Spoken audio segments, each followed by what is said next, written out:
retrouve aujourd'hui pour une vidéo fort aux questions et ça fait ultra méga trop longtemps que je n'ai pas fait ce genre de vidéo sur ma chaîne YouTube. Ça doit faire au moins 4 ans que j'ai pas posté ce style de vidéo, mais je me suis dit que c'était sympa parce que vous aviez peut-être des questions intéressantes à me poser, des questions sur ma vie elle a pu changer depuis 4 ans, mon avis sur certaines choses aussi. Je vous avoue tout, j'ai déjà tourné cette vidéo en entier et elle faisait 50 minutes et j'étais pas hyper satisfaite de mes réponses et tout de... Bref, j'étais pas satisfaite. Donc j'ai décidé de retourner la vidéo et de la diviser en 2 vidéos, en 2 parties en fait. Donc aujourd'hui nous sommes mercredi, vous avez la première partie de la vidéo foire aux questions qui va concerner plutôt ma vie en fait, mes études, ma chaîne YouTube, mon compte Instagram, comment ça marche, comment je me suis lancée, comment ça a réussi à fonctionner et aussi des questions un petit peu plus lambda. Et samedi vous aurez une vidéo entièrement consacrée à mon rapport à la lecture, tout ça. Donc les questions vous me les avez posées sur Instagram, il y en avait énormément, j'en ai retenu environ 90, ce qui est déjà beaucoup.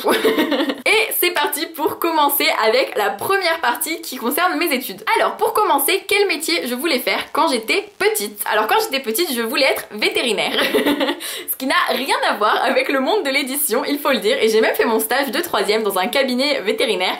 Mais au final, en arrivant au lycée, je me suis rendu compte que c'était pas ce à quoi je voulais consacrer toute ma vie et j'ai créé ma chaîne en arrivant au lycée. J'ai découvert ma passion folle pour la lecture, pour les métiers de l'édition, et c'est pour ça que je me suis plutôt, on va dire, reconvertie vers les métiers de l'édition. Tu fais quelles études pour quel métier? Donc sur ma chaîne vous pouvez trouver, je vous mets en barre d'infos, plein de vidéos sur mes études. Il n'y a pas encore la dernière version qui est celle de mon master, mais actuellement je suis en master commercialisation du livre, master 2, c'est la fin de mes études. Et donc mon master se termine là, fin juin, et c'est pour faire des métiers du livre. Donc moi c'est un master commercialisation du livre. Donc commercialisation du livre, ça peut toucher à plein de choses, ça peut être les relations presse, les relations avec les auteurs, l'organisation des salons, être libraire, être commercial, être représentant. Donc vraiment ça touche à plein de métiers dans le monde de l'édition. Vous êtes beaucoup à me demander de faire une vidéo là-dessus, donc je vais vous faire une vidéo sur mes études complètes. Mais si vraiment vous avez des questions, vous tapez sur Google métiers de l'édition et vous aurez des listes avec tous les métiers qui existent. Voilà, petite anecdote, Audrey, Google, OK Boomer, tout ça. Moi c'est plutôt pour faire un métier dans la communication, peut-être l'événementiel, la presse, les relations libraires, mais voilà, tout ce qui est dans la com en fait. Que fais-tu après ton master? Je suis au chômage probablement. Mon master se termine là, en juin, comme je vous l'ai dit, et ce que je ne vous ai pas dit, c'est qu'il est en apprentissage, c'est-à-dire que 3 jours par semaine, je suis au travail dans mon entreprise qui est Flammarion Jeunesse, et je fais du community management. Je m'occupe des réseaux sociaux de Flammarion Jeunesse, et je m'occupe un peu des partenariats avec les blogueurs aussi. Et 2 jours par semaine, je suis à la fac. Donc ça fait 2 ans que je suis apprentie chez Flammarion Jeunesse, mais que mon poste, bah du coup, quand je vais partir, le 30 août de chez Flammarion, bah du coup, mon poste n'est pas reconduit, on va dire, il reste un poste en apprentissage, donc il y aura un nouvel apprenti qui prendra ma relève. Je vous avoue que je sais pas du tout encore si je vais chercher un boulot ou si je vais me consacrer pendant quelques mois à développer ma chaîne YouTube, développer mes activités annexes, les ateliers booktube, des partenariats avec des marques, des événements. À voir, c'est encore très flou. Comment arrives-tu à gérer tes études, ton alternance et ta chaîne YouTube? Eh bien c'est vraiment une question d'organisation, vous avez pu le voir dans tous les vlogs que je vous ai publiés pendant le confinement. Je suis quelqu'un quand même d'assez organisé, j'aime bien me réveiller tôt, faire plein de choses le matin, avoir un planning voilà assez complet, j'ai besoin d'être occupée, je suis incapable de rester 1h30 à ne rien faire, ce n'est pas possible. Des fois j'aimerais bien et en fait je me rends compte que c'est pas dans mon tempérament et que du coup j'y arriverai pas. Donc en fait c'est ça la clé finalement, c'est que j'arrive à m'organiser et au final je dors beaucoup, sachez que je dors 8, 9 à 10 heures par nuit et que j'arrive quand même à faire plein de choses dans ma journée. Donc voilà, après voilà il y a toujours un ordre de priorité, de mettre certaines choses en avant à certains moments parce qu'il y a toujours des choses qui sont parfois prioritaires dans la vie et il faut savoir faire un petit classement quoi. Quel conseil pour quelqu'un qui veut faire un master édition? Alors je vous ferai une vidéo plus complète, mais vraiment mon conseil c'est que les masters édition sont très sélectifs, il y en a de plus en plus hein, ça c'est une réalité, mais ils restent sélectifs, souvent il faut avoir une expérience dans le monde de l'édition, donc vraiment mon conseil principal c'est faut trouver un moyen d'avoir une expérience dans le monde de l'édition, un stage dans une librairie, un stage dans une maison d'édition, quelque chose, mais il faut vraiment avoir un lien avec le monde du livre parce que les places sont chères, elles sont peu nombreuses, donc du coup il faut montrer qu'on a déjà un pied dans ce monde du livre et de l'édition. Mais promis je vous fais une vidéo sur mon master et sur mes candidatures au master bientôt. Tu fais un mémoire sur quoi? Oui parce que à la fin de nos études on doit souvent, très souvent écrire un mémoire. Donc un mémoire c'est un devoir, on va choisir un sujet. Par exemple l'année dernière j'avais pris Bookstagram, donc la communauté de lecteurs sur Instagram, et il faut faire tant de pages, ça peut être 50, 60, 80. Cette année je dois en écrire 80. On doit faire des études, des entretiens, des enquêtes et réaliser une étude en fait sur ce sujet qu'on a choisi. Et cette année je le développe pas trop parce que pour moi déjà j'ai pas fini de l'écrire, pour moi c'est la partie un peu privée de ma vie, mais mon mémoire est en gros sur les auteurs de littérature young adulte à notre époque. La partie sur mes études est terminée, on enchaîne avec la partie sur ma chaîne Booktube et mon compte Bookstagram. Comment as-tu commencé Booktube et Bookstagram? Alors si vous êtes là depuis très longtemps, vous le savez certainement, mais avant j'avais un blog qui maintenant j'ai plus du tout le temps de l'alimenter, donc je l'ai laissé de côté malheureusement, même s'il existe toujours. Ce blog je l'ai créé parce que j'avais besoin de parler avec des gens qui aiment lire, et en fait ça m'a permis de partager ma passion pour la lecture parce que autour de moi les gens ne lisaient pas spécialement. En tout cas mes amis n'étaient pas fans comme moi de livres, donc quand t'es très fan et que t'es avec des gens qui lisent occasionnellement, tu sens vite le fossé entre « Oh mon dieu, t'as lu le dernier machin » et non. Donc c'est pour ça que j'ai créé mon blog, et à l'époque il y avait pas mal de blogueurs qui avaient aussi une chaîne YouTube ou alors qui commençaient à se mettre sur YouTube, donc avant même que la communauté ne s'appelle Booktube, et je trouvais ça trop bien. Je me disais ah mais moi j'adore parler et tout, donc je me suis lancée assez vite au final parce que mon blog date de avril 2013 et ma chaîne YouTube date de août-septembre 2013, donc vous voyez c'est allé assez vite. Et je me suis lancée, et Instagram c'est venu aussi en décembre 2013. En tout cas Instagram c'est pareil, avant ça existait pas, ça s'appelait pas Bookstagram en fait, c'était juste on était des lecteurs et on publiait nos lectures sur ce réseau social, et c'était déjà très chouette, j'aimais beaucoup, et au fur et à mesure les photos se sont professionnalisées tout ça, mais j'aime toujours autant Instagram. Comment a évolué Booktube depuis tes débuts? Eh bien écoutez, pour moi ça a très bien évolué Booktube, ça a toujours été une communauté qui est très soudée, très dans la solidarité, dans la gentillesse, dans la bienveillance. J'ai beaucoup de chance, mais je pense que c'est quand même le cas de beaucoup de booktubeurs, mais vraiment j'ai presque jamais eu de commentaires méchants, de trolls, enfin vraiment c'est une communauté hyper bienveillante, il n'y a pas de gens méchants qui veulent juste venir t'enfoncer. Oui j'ai déjà eu des commentaires méchants, des gens qui me disent que la roue va tourner blablabla,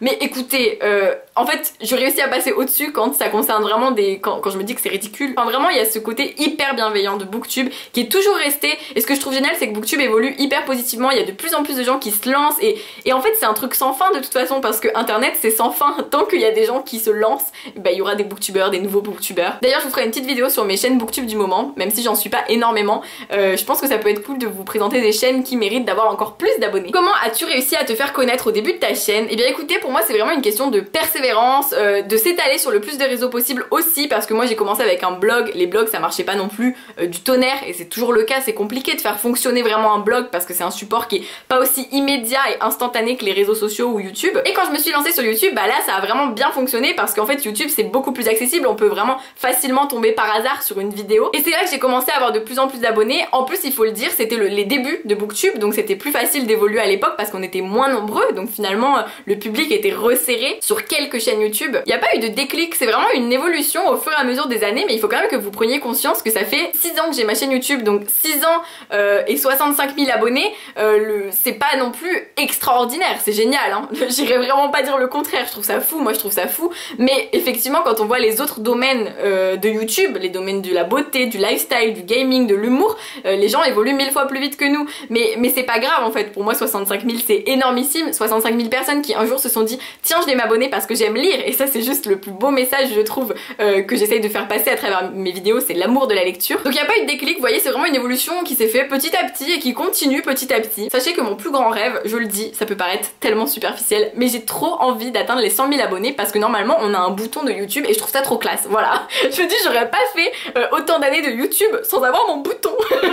Voilà c'est mon petit rêve, mais à voir s'il va être réalisé dans je ne sais combien d'années. Quelle vidéo a été celle qui t'a fait connaître? Donc comme je vous disais, ça s'est vraiment fait au fur et à mesure, il n'y a pas eu de magie, il n'y a pas eu de vidéo magique où j'ai eu 1 million de vues d'un coup, mais il est vrai qu'il y a une vidéo qui a beaucoup fonctionné, qui est la plus vue de ma chaîne, qui est à genre 150 000 vues je crois, et c'est juste énormissime. C'est ma vidéo où je fais un unboxing d'un colis que j'ai reçu de Gallimard pour la sortie des Animaux Fantastiques au cinéma. Si vous ne l'avez pas vue, bah écoutez, c'est la vidéo phare de ma chaîne YouTube, elle a été vue plus de fois que je n'ai d'abonnés.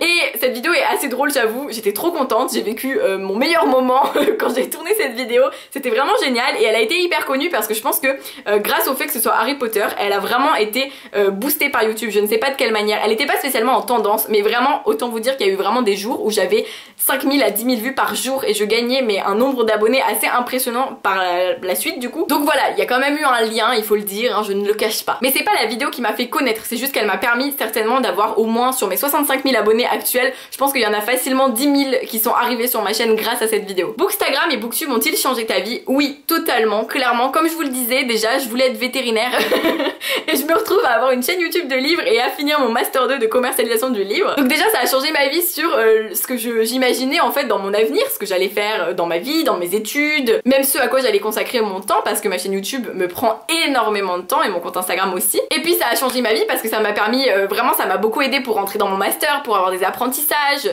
pour avoir des contacts avec les professionnels du livre, pour faire des projets de fou, pour être invitée à des salons. Enfin vraiment pour moi ça a totalement changé ma vie et ça continue de la changer tous les jours. Mais je pense que vraiment même à toute petite échelle, même quand on commence Bookstagram ou Booktube, mais ça change déjà notre vie en fait, parce que ça nous fait adopter un nouveau rythme de vie, ça nous fait découvrir de nouvelles choses, un nouveau moyen de communiquer sur les livres, ça nous fait rencontrer des gens. Et voilà, même au tout début quand j'avais 5 vues à mes vidéos et 3 j'aime sous mes photos Facebook, bah ça changeait déjà ma vie en fait, parce que j'avais une nouvelle activité à plein temps. Est-ce que faire des vidéos te passionne toujours autant? Oui, totalement, vraiment. Oui, il y a des jours où j'ai la flemme, mais ça c'est comme pour tout, mais ça me passionne toujours, je suis toujours hyper contente de les faire et surtout de vous les poster, surtout quand elles sont un peu originales comme les vidéos que j'ai pu tourner avec mon copain dernièrement. J'ai trop aimé vous les poster parce que je me disais waouh, ça sort de l'ordinaire et tout, c'est trop cool, ça change un peu, c'est des vidéos plus fun et je trouve ça trop cool. Donc en fait j'essaye de trouver des sujets qui font que la passion reste toujours présente. Je veux pas me forcer à tourner. Je viens de couper la vidéo parce que quelqu'un a toqué chez moi, je me dis mais qu'est-ce que c'est? En plus on est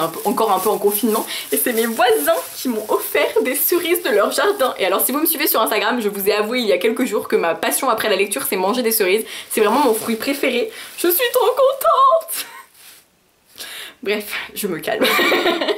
Je ne sais même plus où j'en étais. Oui, est-ce que j'aimais toujours autant faire des vidéos? Du coup oui. Et j'essaie de trouver des idées toujours plus originales en fait pour avoir d'autant plus envie de vous en tourner, même si des fois c'est dur parce que bah, ce serait plus simple si j'avais une chaîne lifestyle, vous voyez, et que je pouvais faire un peu tous les tags qui existent au monde, vous parler de ma routine du matin, ma routine du soir, ma routine du midi, ma routine de la nuit. Les livres ça permet moins de choses quand même, mais je pense que ça nous permet de pousser notre créativité et de toujours avoir plus d'idées de vidéos et je trouve ça cool aussi. Et puis des fois vous me donnez des super idées aussi et ça m'aide. Tu n'as jamais ressenti de lassitude par rapport à Booktube, Bookstagram? Non, jamais. Vraiment c'est une communauté qui m'a toujours plu et je pense que les moments où on se sent un peu fatigué, où on n'a pas forcément envie de poster, c'est le moment où il faut pas se forcer, il faut se dire bon bah voilà, je m'éloigne quelques jours de Instagram, de YouTube, je fais une petite pause, je publie pas de vidéos pendant 2-3 semaines et ça repart. Arrives-tu à gagner ta vie sur YouTube et Instagram? J'aimerais beaucoup. Comme je vous disais, en septembre c'est ce que j'essaierai peut-être de faire si je suis au chômage.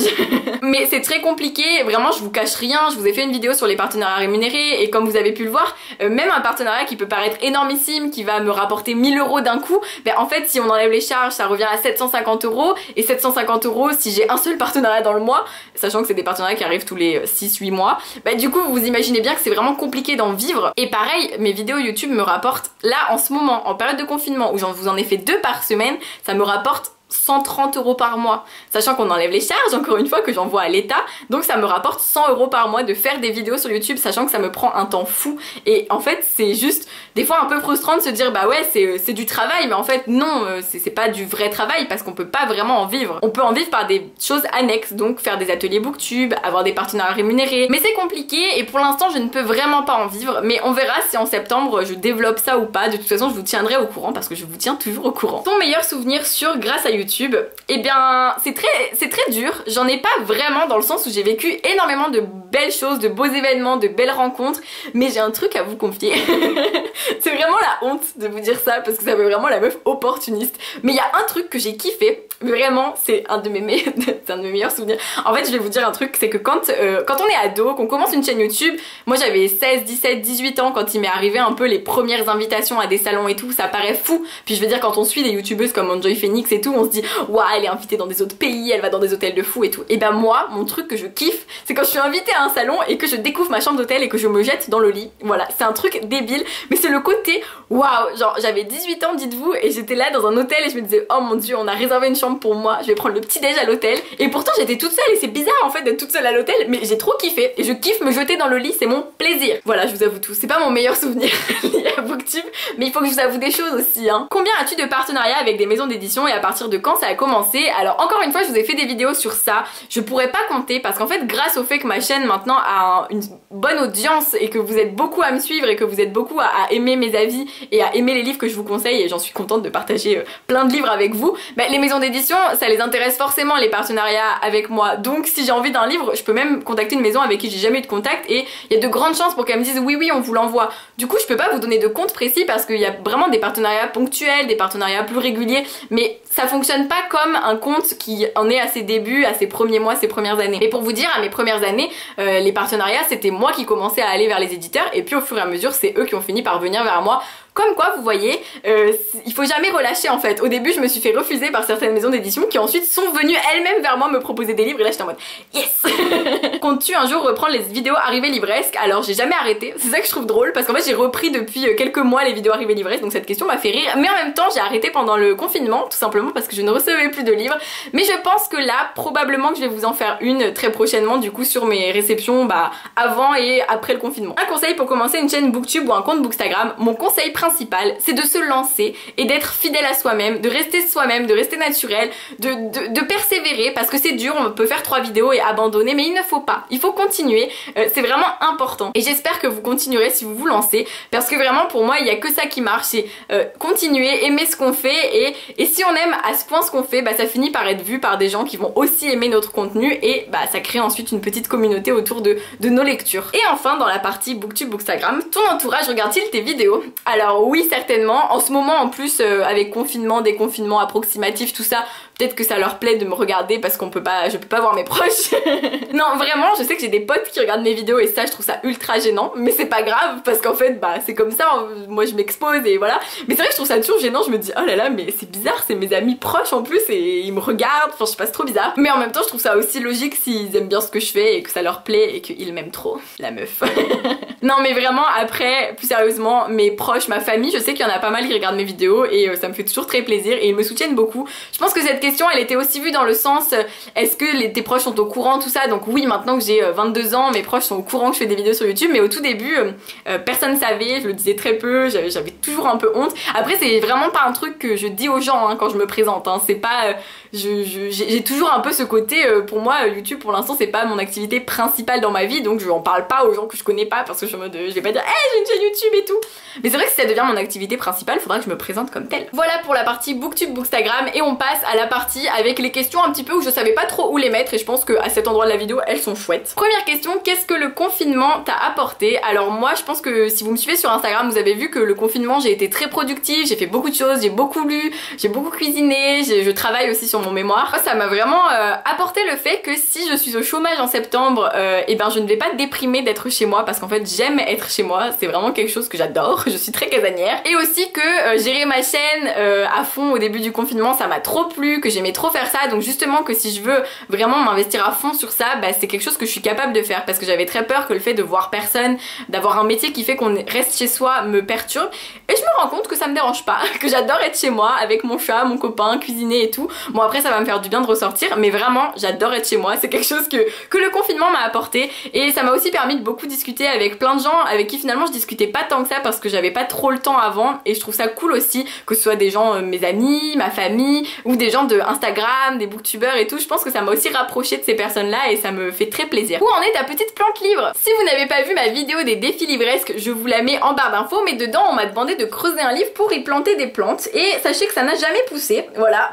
J'avoue tout, j'ai carrément refait une plantation en mettant des coquelicots et ça ne pousse toujours pas, voilà. Donc peut-être que je n'ai pas creusé assez profond comme certaines d'entre vous me l'ont dit, donc je vais peut-être essayer de recreuser ce livre plus profond et peut-être de mettre un autre terreau parce que là clairement je comprends pas que ça pousse pas, les coquelicots ça pousse tout le temps, vraiment là je ne comprends pas. Et est-ce que ton livre est sec toujours sur la même vidéo? Oui, le matin de Neverworld est sec et regardez il va très très bien, il est toujours lisible pour les gens qui m'ont dit que j'avais commis des crimes contre les livres, que j'étais un monstre et irrespectueuse parce que oui il y a eu des commentaires comme ça sous cette vidéo, c'était pas une partie de plaisir pour moi mais avec du recul je trouve ça drôle. Et donc comme vous pouvez le voir mon livre est toujours très lisible, je peux encore le faire lire à quelqu'un mais surtout je trouve que c'est devenu un trop bel objet de déco parce qu'il a séché au soleil, il a jauni et comme vous le voyez là c'est une page qui a pas séché au soleil, ça a séché au soleil et je trouve ça hyper beau, donc c'est un trop bel objet de déco maintenant et au final c'est un livre que dont je comptais me débarrasser en le donnant ou autre et finalement je vais le garder, vous voyez, il a eu sa seconde vie avec moi. Quels sont tes passe-temps à part la lecture? Bien écoutez, vous l'avez compris mais c'est les cerises.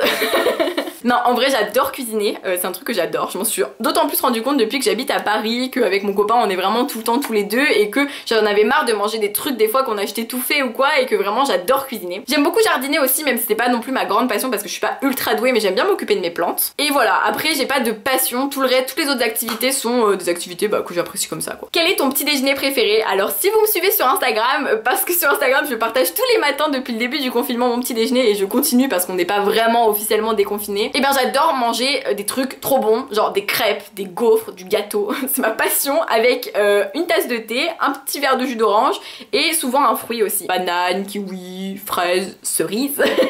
Un pays que tu rêverais de visiter, mon dernier kiff dans ma tête c'est l'Écosse, j'ai trop envie d'aller en Écosse là, je sais pas pourquoi, donc voilà, le prochain pays que je visiterai ce sera l'Écosse, j'ai trop envie.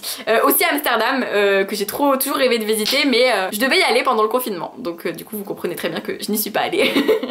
Mais du coup j'ai toujours les sous sur Airbnb qui sont revenus et les sous pour les billets de train pour aller à Amsterdam qui sont aussi en attente, donc je peux y retourner et donc ce sera le voyage qu'on prévoira je pense l'année prochaine avec mon copain parce qu'on voulait y aller à l'époque des tulipes et les tulipes c'est en mars-avril. Mars-avril 2020, confinement. Comment vous vous êtes rencontrés toi et ton copain? Alors si vous ne le savez pas, j'ai publié une vidéo sur notre histoire d'amour en roman avec mon copain. Voilà la petite miniature, je sais pas si j'arriverai à insérer le lien mais je vous mets le lien en barre d'infos surtout. Donc si vous voulez aller la voir, on vous raconte tout dedans et c'est une vidéo assez drôle parce qu'on vous parle des romans qui ont un petit peu construit notre histoire d'amour. Vas-tu écrire un jour ton propre livre? J'écrivais beaucoup quand j'étais ado, même jeune ado plutôt, et c'est vrai que j'ai complètement arrêté parce que j'ai pas le temps, mais je pense que oui j'écrirai un livre. En plus j'ai vraiment une histoire particulière en tête pour écrire un livre et j'aimerais vraiment la mettre sur papier un jour et puis je me dis peut-être que ça me lancera pour d'autres histoires, on ne sait pas. Mais ce sera pas pour tout de suite. Mais c'est vrai qu'en septembre si je suis au chômage je peux penser à écrire aussi.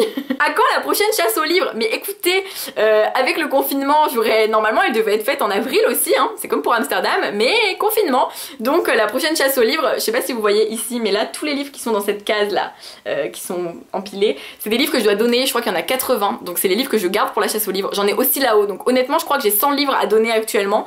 Donc déjà je vais faire un tri pour en mettre certains dans des boîtes à livres parce que je vais pas pouvoir tout emmener pour une chasse aux livres, mais j'en organiserai une dès que ce sera plus dangereux, dès qu'on pourra le faire dans des conditions entre guillemets normales et voilà. Ça serait possible de nous montrer le processus de comment se fait un livre de A à Z, c'est quelque chose que j'aimerais beaucoup vous faire donc je vous ferai une vidéo dédiée à ça, j'en suis persuadée. Je ne sais pas quand encore, faut attendre un peu que tout se remette en place, mais c'est vraiment un sujet de vidéo qui me tient à cœur parce que c'est vrai que je me rends compte que vous ne connaissez pas forcément le fonctionnement d'une maison d'édition, de la fabrication d'un livre et c'est passionnant. Le sport que tu pratiques, si tu aimes ça ou non, alors avant le confinement je faisais occasionnellement du footing, avant je détestais ça hein, au lycée quand on me faisait faire le 3x500 là pour le bac, j'avais envie de mourir. Mais finalement en habitant en banlieue parisienne, en ayant les salles de sport qui coûtent cher, où j'ai jamais la motivation d'y aller, le fait que je sorte beaucoup le soir et du coup je peux pas avoir une activité qui revient chaque semaine parce que je risque de louper trop de cours, mais je me suis rendu compte que le footing c'était la seule activité gratuite qui me permettait de prendre l'air et en fait que j'ai commencé à aimer parce que je trouve ça hyper agréable de courir dehors, ça m'a fait beaucoup de bien. Et pendant le confinement, vu qu'on avait plus vraiment le droit de courir et que je me sentais pas à l'aise à l'idée de courir et de prendre des risques et surtout de faire prendre des risques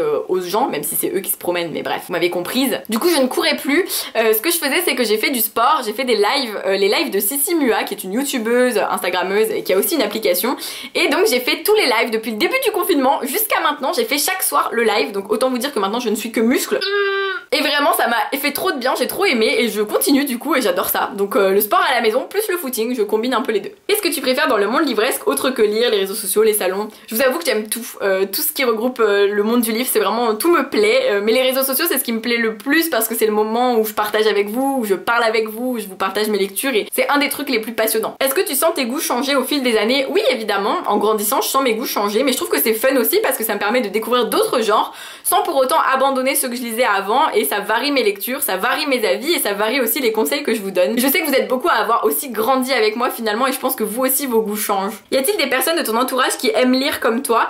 Bah oui, j'ai de la chance, ma famille aime beaucoup lire. Mon père lit des BD, ma mère lit des romans, ma soeur lit aussi des romans, donc c'est assez chouette parce qu'on peut un peu discuter de livres, mais j'ai pas de grands passionnés de la lecture. Par contre, étant donné que je fais des études dans le monde du livre, bah autant vous dire que tous les amis que je me suis fait depuis le début de mes études supérieures, bah c'est des gens qui aiment lire. Du coup effectivement mon cercle d'amis aiment beaucoup lire et c'est hyper agréable de pouvoir parler de lecture avec eux. Comment tu as construit ta cabane? Alors je vous le montre dans une vidéo au tout début du confinement, j'ai fait une vidéo où je vous montre en accéléré comment j'ai construit ma cabane. Sinon sur Instagram, dans mes stories à la une, il y a une vidéo où je vous détaille vraiment comment j'ai construit ma cabane de A à Z. Et ensuite des questions sur Alaska, parce que Alaska est toujours la reine de mes vidéos. Depuis quand est-ce que tu as Alaska? Donc Alaska je l'ai depuis novembre 2017, c'est ça. Donc je l'ai eu quand elle avait déjà 6 mois et maintenant Alaska va bientôt avoir 3 ans. Le 1er juin, c'est son anniversaire. Donc voilà, je l'ai depuis 2 ans et demi et Alaska a 3 ans. Et comment tu fais pour sortir Alaska sans qu'elle se sauve? Eh bien Alaska est un chat très sage, j'ai beaucoup de chance, elle ne s'enfuit pas comme une folle quand j'ouvre la porte d'entrée.